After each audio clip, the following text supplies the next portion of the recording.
Hello, folks. Bernie Aranason with Telecompetitor and Pivot here, and thanks for joining us today to talk broadband. And specifically today, we're going to be talking broadband funding. And you've probably no doubt heard all the cliches regarding the broadband funding cycle we currently find ourselves in. You've heard the term historic, unprecedented, game-changing, on and on. And well, the truth is, there absolutely is more funding on tap for broadband in the next couple of years than probably there ever has been in history. I put it into some context recently, and if you look at just the broadband infrastructure funding alone of about $65 billion, well, that's 9 times larger than the $7 billion ARRA broadband stimulus program of a decade ago. And I'm young enough to remember how big of a deal we all thought that was at the time. At the time, dare I say, it was unprecedented. But here we are today with not only the infrastructure funding, but you've got many other programs as well, including RDOF, Reconnect, the CARES Act, American Rescue Plan, on and on and on. So with that background, I'm thrilled to have with me today someone who may have put more thought into the implications of all of this funding than perhaps anyone, and that's Jase Wilson. He's the CEO of Broadband.money and Ready.net. So welcome, Jase. Well, thank you, Bernie. Thank you for having me, and thank you for the Telecompetitor audience for all the work that you do to get folks connected. Yeah, absolutely. So, Jase, let's start with the vision behind Broadband.money.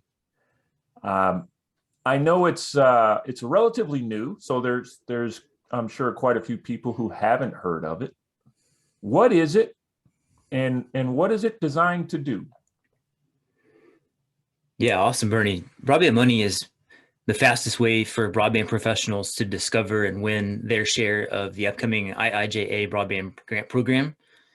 And it's built to help them discover the opportunities in their territory. It's built to help them get all the information that they need into the application. It's built to help them understand all the complex provisions and in and outs of the legal language of the historic grant program. It's built to help them, fill out answers once, even if they're going to be applying to opportunities in multiple states. As you know, it's a program that Congress decided to hand block grants down to states and administer via the NTIA, and it's also built to help them get their minds around the ongoing reporting and compliance hurdles that this program presents that are far higher than the hurdles of those things in past programs. And it's also a way for them to get the resources and partnerships that they're going to need in order to succeed as applicants to get their share. Because this program, as you know, Bernie, is very different from prior programs, and it's going to require strong community partnerships. It's going to require, great project consultants. It's going to take, a pretty good, healthy amount of match capital. And we built Broadband.money to be, the portal through which they can do all that.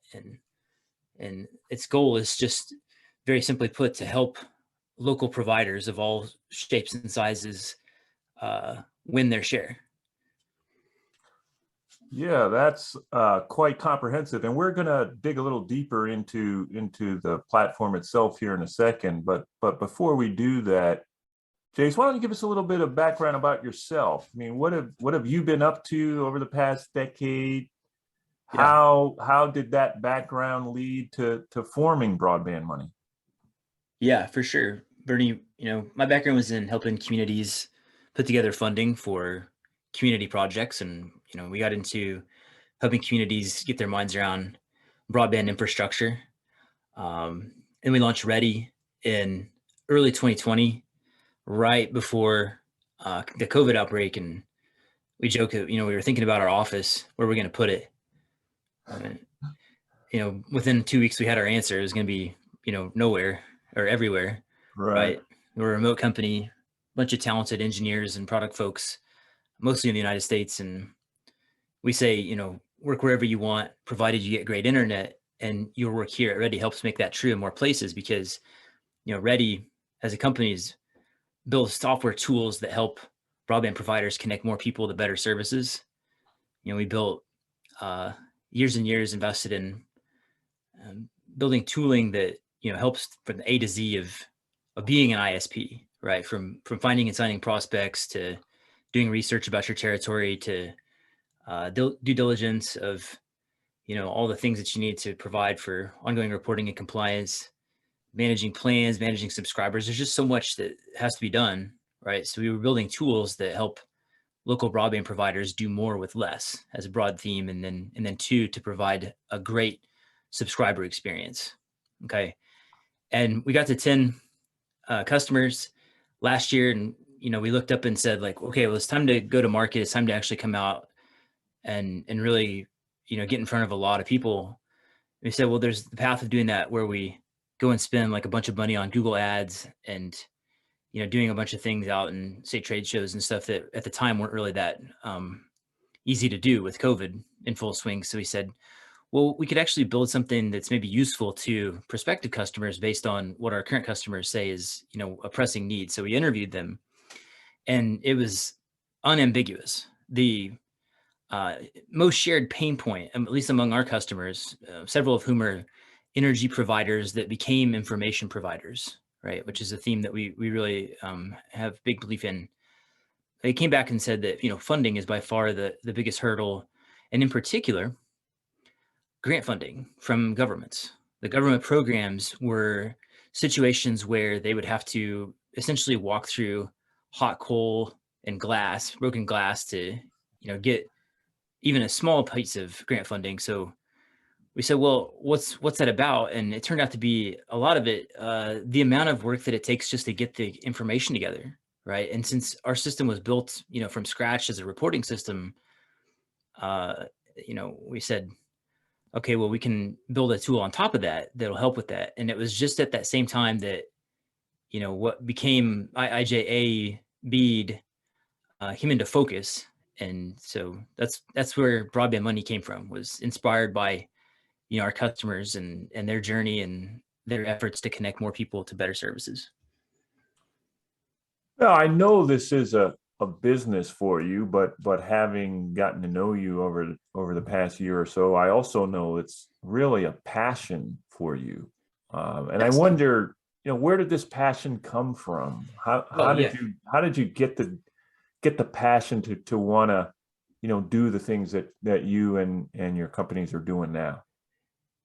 Yeah, Bernie, you're right. It's a passion. We absolutely love helping folks that are connecting people, and it's something that we share as a team. Everybody at Ready is very motivated by that same type of goal. But for me personally, it was seeing very early on in life, like the power of access to information to change lives, and being a big believer later in life that there are people that are really talented in all parts of the world, but they're not going to get equal shots at opportunities to convert that talent into something meaningful for themselves, for their families, for the world. And broadband is a game changer, as in your work, Bernie. And it just struck us that these folks work so hard to roll up their sleeves and go out and connect people, and they get all kinds of crap from incumbent shenanigans, and it's really hard business to build. So my background was in I studied cities and networks, and built companies before that dealt in software for various industries, regulated industries, government. And I'm also a huge geek and a nerd. Like, my wife and I live in the Bay Area in California, and we have a baby boy whose initials are WWW, after the web, right? Like, we're big believers in technology. So You're all in. Yeah, we're very much all in.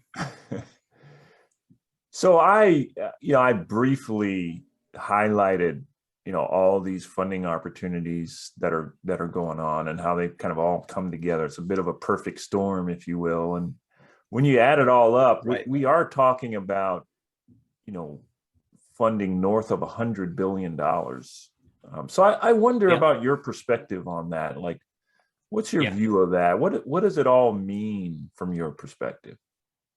Yeah. You're right, Bernie. And we think of it as a specific kind of storm, like tsunami.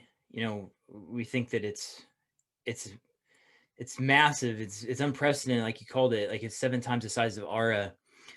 By our research, it dwarfs all prior broadband grant programs combined ever devised in the United States.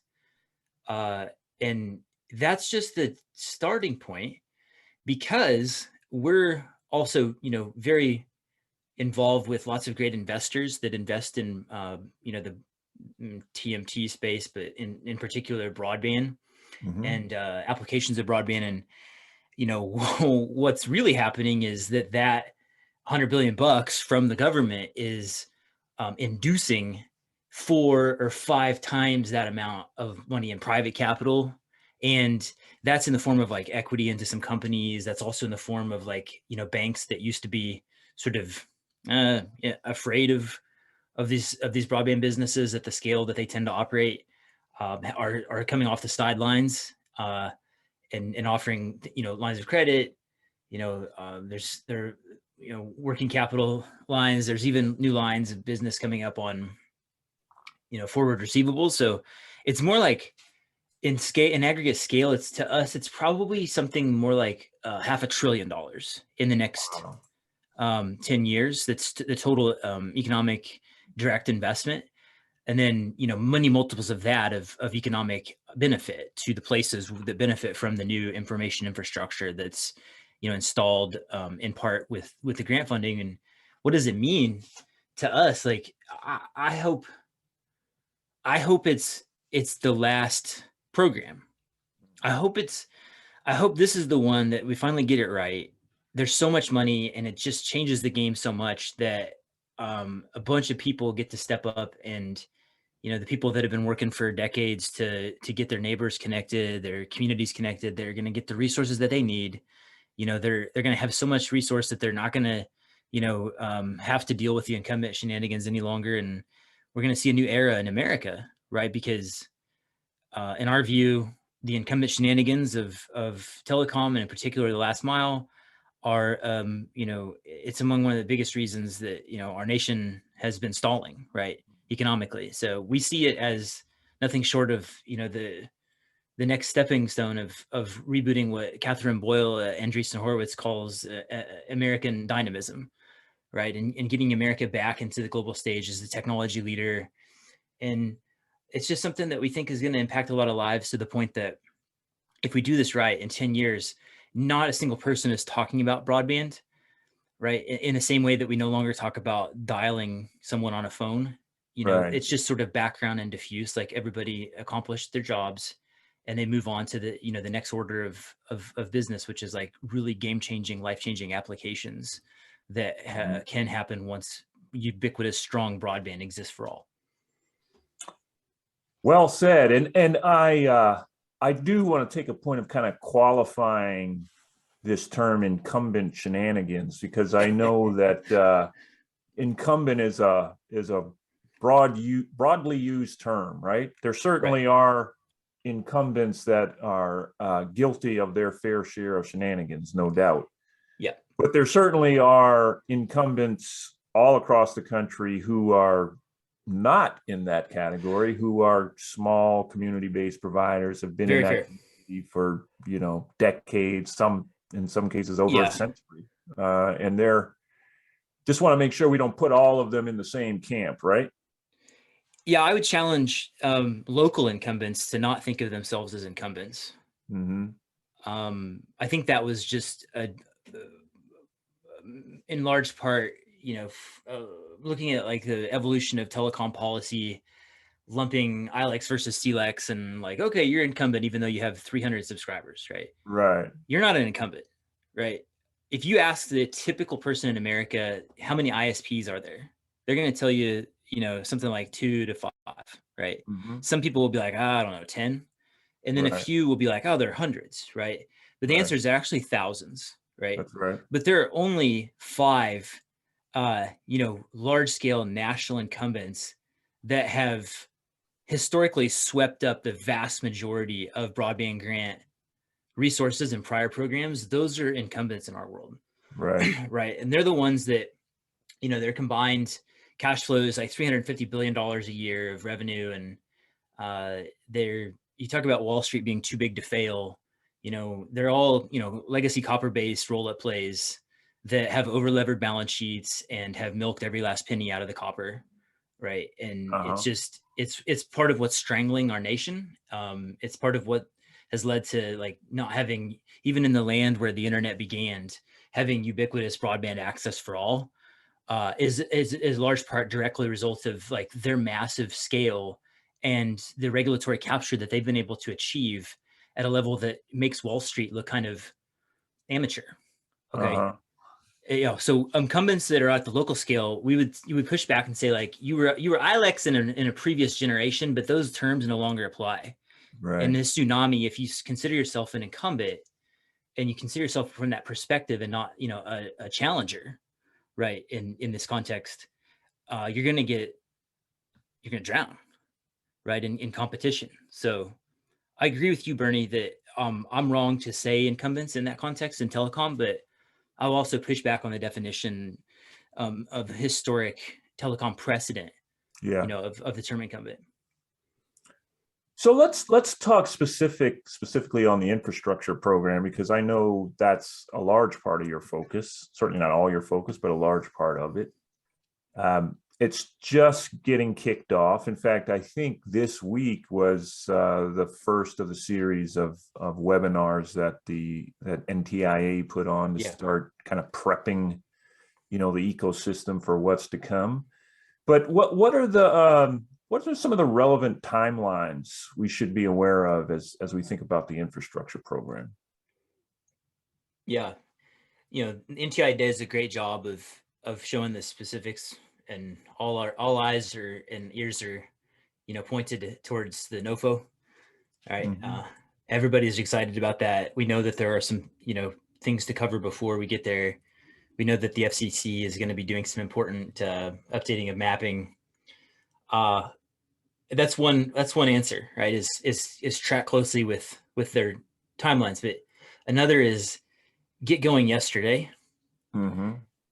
Have a plan, because we've been talking to dozens of state folks, dozens of local folks, hundreds of applicants and pre-enrollees to Broadband.money. We've already talking to a good 85 plus of them, and it's almost universal. There's a sense of like, okay, we can absolutely do something really large and important here and finally solve the digital divide in our neck of the woods. But how exactly do we go about it? The ones that they're proactively working their way through it and staying on top of it and working their way through a plan of what they would do with funding, are going to be clear, high advantage folks, right, in this program. And it takes a lot of time. It takes a lot of attention, a lot of energy to get that right. And you have to do this while also operating, your business. You have to do it while, managing your city or your county, right? And you're busy, right? So get started now is our default answer, because it's never too early to start planning. And we've built some pretty powerful research tools that help in the first phase of this, which is the research and development phase, where states are going to be able to go up to 5% of the overall allocation to R&D. That's an active molten situation that you can help shape too. Mm-hmm. Right? You can literally help your state understand and decide how it's going to implement its framework, right? And that's just going to be something that when it's time to get into, phase 2, which is, competitive applications and getting all the projects lined up and evaluation, that you're going to have, at least, if not an upper hand, at least a really, really strong hand in that deal. So now. Yeah. So back to the platform itself, the Broadband.money platform, kind of explain how it works. Like, sure. What problem is it solving specifically, and how does it come together? How does it work? Yeah, Bernie, it's a platform. It's cloud-based. It's built around simplicity of use. There are 3 phases to it. right now we're in that R&D phase. And so it's helping pre-enrollees and applicants get their minds around where they might want to apply. So it's a tool that puts a bunch of powerful geospatial insights at the applicant's fingertips, right? It shows, the stuff that you would find, anywhere that you would look in disparate places like competition, sociodemographics, the census blocks, the existing landscape performance wise, all that fun stuff, but it goes a lot deeper than that. We have this really amazing data team at Broadband.money and Ready that has been working really hard on, advanced forms of analysis that would take you, potentially weeks to pull off with lots of different data sets. And you can just, click around in your territory and understand things that, would take weeks or months to, understand and then decide, sort of where you want to be first and foremost, right? And then for counties that are using this system, and it's also, in this phase, research and development phase, a tool for helping understand where they might want to focus their allocations, right? Their portion of it, because, if you just go off of pro rata or a per capita basis, it's going to be, well, this area that already has gigabit fiber, is getting a roughly equal share as this area that has, nothing, right? And that's not, no one wants that, right? So, where do you put it? So there are tools like yield on cost analysis that it's an all-in way for states to think about how they might want to prioritize, because it works backwards from the perspective of where in the territory would the private market be able to solve this on its own, and where does it need substantial help, right? And then the second phase of putting together applications, right? It also tracks with like all the answers, all the questions that you're going to be asked, and all the different programs. Like we've been gathering them from every single one of the states, synthesizing them and turning it into like a single place. Brian Mefford, the founder of Connected Nation, called it the common app of broadband grants for anybody that's, has a college age kid or has recently graduated from college. They might have used the common app to apply to many colleges at once. It's built to save you time and put your answers into a single place and really standardize that. Then phase 3 is the ongoing reporting and compliance, Bernie. It's so much harder, right? By lawmakers have made it very clear, like the sort of easy, here's your check, or wire, good luck. Send us a quarterly spreadsheet of how you think you did, like that's been the sort of reporting requirements in past programs. That's not the case this program. This program is very detailed, where to the point that you need to be prepared for full scale audits and compliance. Quarterly reporting is fine, but it's also, looking at your measurements, not just, the binary of demand point passed or not. It's, demand point connected. And if so, to what extent does it match with the service level that you asserted, right, in your application? And that's, where our system will really shine for folks, and take care of that with one-touch reporting out to the agencies and integrations to your monitoring systems in your NMS, so that you can, automate to some extent those aspects of your reporting. And so that's the kind of what I'll call the management platform portion of this, but you also have this networking community component as well. So explain that, and how do the two kind of complement each other? Yeah, there's the wonderful broadband grants community at Broadband.money, and go and find the community. You're seeing new things every day from folks, deals getting done, hard to reach deals, like this recent $600,000 deal in Alabama, like, of folks that met on the community. It's just a place for broadband professionals to go and meet others that, maybe they're not in the same geographic area, but they, share a similar journey in their respective parts of the country. There are a lot of broadband grant professionals that are, able to help with applications, and there are a lot of, broadband investors that are kind of, keeping their eye on what are interesting deals, who are some interesting folks that are building projects and stuff. And, we've been doing a series called Ask Me Anything with a bunch of great folks, from the industry, from technology broadly, and it's all around the theme of like helping each other understand, because we feel like the more we're able to share cross-pollinated ideas across disciplines, domains, tiers, right, geographic context, the better the historic public investment ROI will be. Mm. Okay. Yeah. So we encourage people to go and join. Um, Enrollees that get accepted into the Broadband Money portal do get, much more access to like more resources, more channels. But there is a resource center that goes hand in hand with that community, and lots of really great free resources on Broadband.money as well. So I'm curious. I mean, this sounds, really interesting and obviously very apropos for the day. What's your business model though? What's the business model for Broadband Money? Yeah, there are three versions of it. One is free, one is $499 a month, and one is an enterprise kind of custom thing that it actually serves as the portal through which lots of applicants can apply, which is we found that to be the most interesting for broadband investors, broadband consultants that have lots of clients that they do grant applications for them on their behalf. Mm-hmm. But the long range belief, there's nothing there that's like you can bank an entire business on that. The long range belief is that the tools that surround the Broadband Money toolkit, this gets into Ready Boss, the back office secret sauce, which is like as we talked about earlier in the pod, the sort of A to Z of being an ISP Mm-hmm. with tooling for each step of that journey. And our long range belief is that enough folks that apply through the system will get their share of the funding, but they'll also see the value of some of the tools that they might not otherwise know about.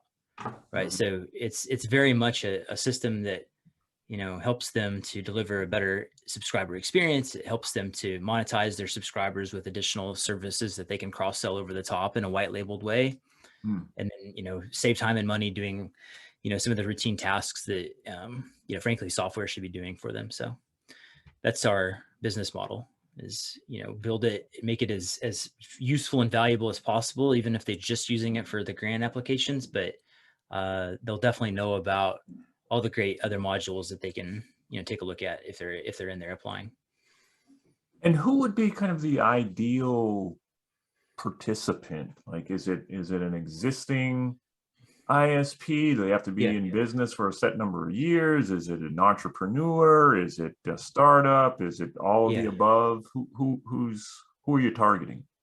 Well, Bernie, in IIJA, in our view, we are low conviction that new ISPs are going to be large scale winners. Mm-hmm. We may be pessimistic on that, and we hope we are, right? Because the market can always benefit from new entrants. But in this case, our focus is exclusively on ISPs that have been around a while, that have a track record, Mm-hmm. because the diligence of, and pairing you with a strong community partner that's going to vouch for you in this process, like it's much harder to do that if you haven't already done it. That said, there are lots of communities, right, that are saying, well, we're going to go ahead and build and operate our own, right? We're going to take it into our own hands. And this gets into the brilliant work of Chris Mitchell and the folks at ILSR with Muni Networks, the folks that they've been tracking for a long time. There's a long laundry list of folks on that in that ecosystem that would be the exception. It's, a local government or community is going to go ahead and start up. But in most of those cases, our view of it is still the same. And our recommendation to them is actually the same. It's, you might not want to operate it. You might want to just build it and own it. And then, use software definition and tooling like what, we built to work with one or more operators, whether it's, in some kind of leased access arrangement or, designating by RFP a single operator or even an open access arrangement. Those then would be not startups themselves. They would be, folks that have a track record, right? That are going to be the most helpful to communities that are taking that route. So, to your question of like startup or, new versus established, we think that the established folks are going to win, much larger outside share. Mm-hmm. For us, the ideal though is the defining criteria is, you're local, right? You're not, in 30 states. that we can't help you, right? And you probably have an army of consultants and lobbyists and, stake dinner budget and stuff like that, that you're not going to need us. But, if you're in the community and you're connecting a couple of thousand people, you Right. could be a rural electric cooperative, right? Doing, something at that scale. You could be a mom and pop ISP that's, in 2 states, but only like parts of the states, right? Mm-hmm. Those are ideal. Mm-hmm. So another area I know you've got some great visibility in that's going to play a major role in all of this is matching funds. Right. What can you share about that issue? Because that's something that's top of mind and people Sure. are trying to figure out what's the role of matching funds for these programs. Yeah, almost categorically required to have match funding. There are really smart states that have been thinking about this a long time, like Maine and Minnesota. They're looking at like um, match declination and taking the match requirement down in areas that require more need, right? And Mm-hmm. this is to balance out like the economic output, the requirement, the threshold at which like the market might take on an especially hard area to cover, right? That historically didn't have the economics on its own to support. Well, you know, in most states, in most contexts, in most places, you're going to need 25% or more to get your share. Now, remember, you said at the beginning, Bernie, you correctly pointed out that it's unprecedented in scale. So too is the amount of match capital that's required, right, to unlock it, right? Mm-hmm. Because it's 25% of the 42.5 billion. It's north of 10 billion bucks on its own, right? So there are all these great investors that have been investing in that space for a long time. Their fund sizes have in the run up to this program have added to zero for their latest fund, right? There's several multi-billion-dollar broadband funds on standby. But it's something that you as the applicant, in our view, should not have to go through a bespoke diligence process for every single one of the prospective match capital providers that you might want to partner with. Mm-hmm. You should, in the same way, you should not have to apply to each state and each local program using roughly the same inputs. For each application, and thereby, wasting a lot of your time. You should not have to do that for, going to tens of investors, prospective investors.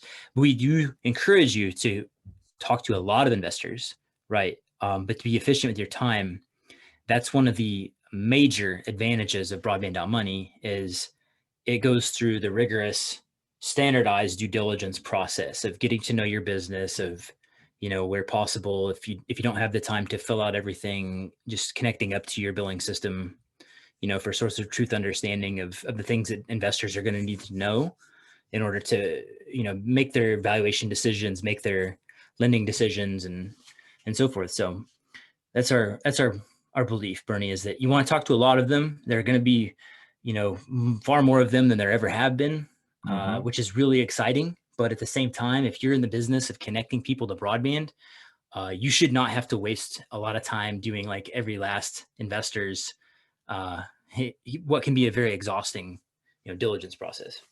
So just use Broadband.money to do it once and meet with dozens of prospective investors. Really great stuff, Jason. I could talk to you all day about this stuff. I geek out on stuff like this, just like you do. But obviously, we don't have unlimited time. I guess I'd ask you for some parting thoughts. What would you offer in closing about everything that we've talked about today?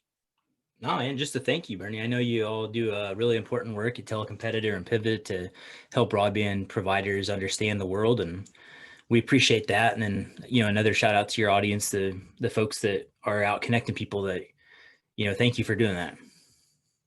Yeah, awesome, Jase. That's well said and a great place to end it. So thanks so much for sharing your insight today. And this is the topic that kind of sucks the oxygen out of the room these days. It's all everybody is talking about. So glad we could spend some time and learn more about your perspective and the important things that you're doing as well. So thanks again.